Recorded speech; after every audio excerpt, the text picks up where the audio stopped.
I'm going to walk you through assigning students to our plus time, Prowler time. The first thing you're going to do is click Assign.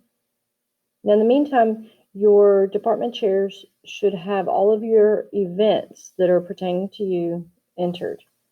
So I go to Assign, and I'm going to assign Sewing 101 to my second block students.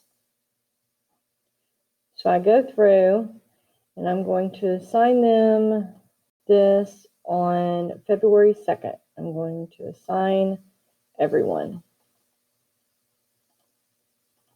February 2nd, all the way down. And then click Assign to Sewing 101. So all of these students, and I have it under Coach Cox because my name's spelled. So all of these students will be assigned to Sewing 101 for this session. Now I can go back and I can say, okay, Facts Help Lab. I have a few students that don't need to go to the Sewing 101. They need to go to the Facts Help Lab. So I can go back in, and it shows that they are assigned to Sewing 101, but Sarah needs some help in the Facts Help Lab. So we're going to change her from Sewing 101, and I'm going to override it. Even though she's been assigned to this course, I'm going to override it, and I'm going to put her in that Help Lab. So now hers is updated to that. So she will be with me instead of sewing with Coach Cox. So I can also assign people that are not in my class. So let's see what Carrie has. Carrie needs some Sewing 101. So I'm going to assign her to Sewing 101 with Coach Cox on February 2nd. She's not my student, but I can still assign her. I can also see activities in other departments. Let's see, I'm pretty sure that language arts has some in there.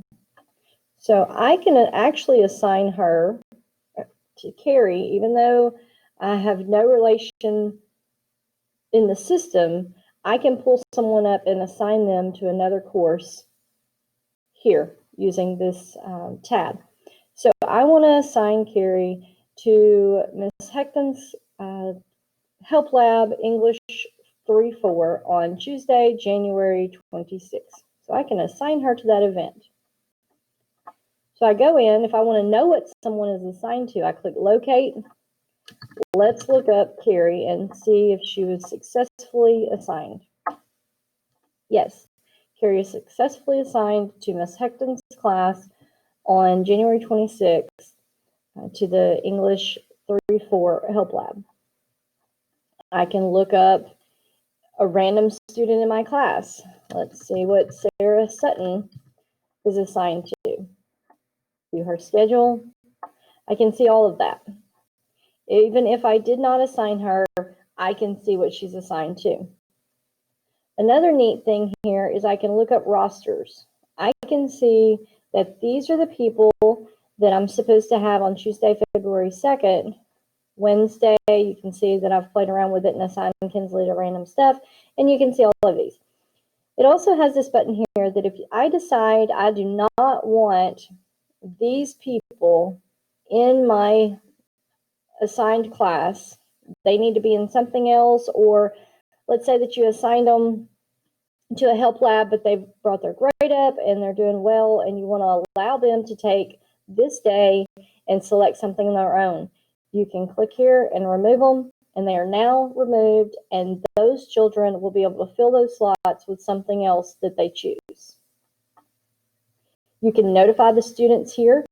These will only notify your students though.